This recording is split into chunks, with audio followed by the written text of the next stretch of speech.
It was just going on forever. And nobody could go into those territories because they'd get killed. They'd get killed. And now they have I hear it's a whole different ballgame. We settled it. This is one that should be settled. Russia, Ukraine. This is one that really should be settled. Mr. President, on Scotland, Mr. President, Scotland's First Minister has today set out his plans for a second referendum on Scottish independence. Can I get your reaction to that as someone with deep ties to Scotland? And, sorry, Mr. Prime Minister, can I also get your thoughts on that? If the SNP do win a majority at next year's election, then they have a right to hold a referendum, do they not? Well, I don't want to get involved in your politics. We got enough politics of our own. I will say that I predicted what was going to happen the last time. You remember? I was opening the first course over at Aberdeen, and I was over here, and at the same time, and they asked me that question. I made a prediction. It was the day before the vote, and I made it correct. I like to be correct, but I made a correct prediction. I don't know. I do say that when they made that deal, somebody said that it was, and I remember this very distinctly. I said, could they do this all the time? There was a little bit of a restriction, like 50 or 75 years before you could take another vote. Because, you know, a country can't go through that too much. I don't know the First Minister, but I've heard great things about him. I've spoken to him. I hear very good things about him, and I'm meeting him today. So maybe I'll have a better opinion then. And let me answer that straightforwardly, because I believe in a stronger Scotland, in a better United Kingdom. And I think that at a time like this, when it's quite clear that there's uncertainty and volatility around the world, the strength of the United Kingdom together is very important for all four nations, very important for Scotland.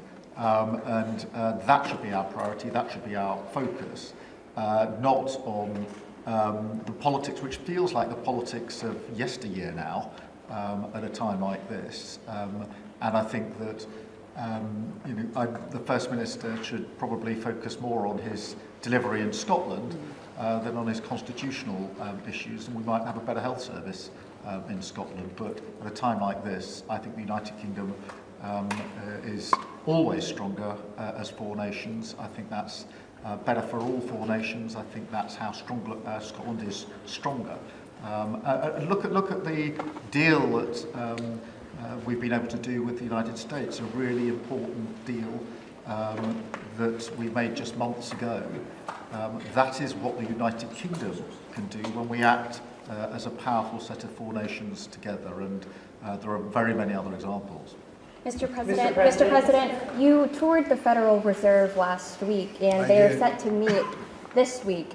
Do you think your visit has inspired a potential rate cut, or how do you see things shaking out this week? Well, it's interesting. I did tour it. I toured the building. Yes. And if you looked at this building, if you came here like 14, 15 years ago, we've had it a long time. It's been an honor to have Turnberry. But I was on much more opulent walls, ceilings, floors. We had to do this. And we did a very great job. I mean, you see how beautiful it is inside. Everything was saved, everything was preserved. We had ceilings that were in bad shape, they were falling down. You know, it's very old, wasn't properly maintained. Now it's brand new and beautiful, and we saved everything. If you really think here, you took a look and you were sort of commenting the coloring. Now this is a brand new building, but if you look outside, it's equally opulent and beautiful, and we didn't do that by spending, hundreds of millions of dollars in surrounding a railing underneath the area that you're painting. I mean, I've never seen that like it.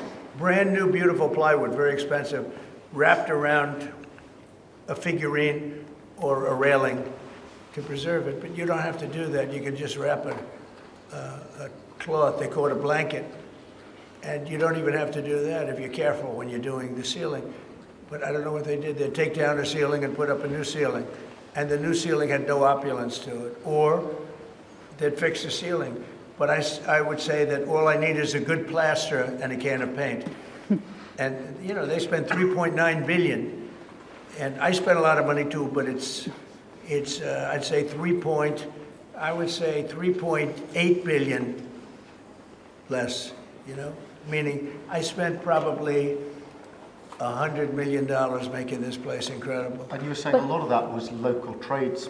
I use local We were trades. looking at the windows, I think, in the Right. next room. I had local trades Yeah. do a lot of this. We have the most opulent windows next door, and I had a choice. Do I take them out? And, you know, they've suffered through 125 years of storms. You have very big storms in this Yeah. area. When you have a storm, you have a storm. We do it properly. And they made it, barely, but they were in bad shape. So I had some local people come up and we looked at them. You have some great craftsmen here, I think is what you're getting Yeah. at. And they said, sir, honestly, they've had it.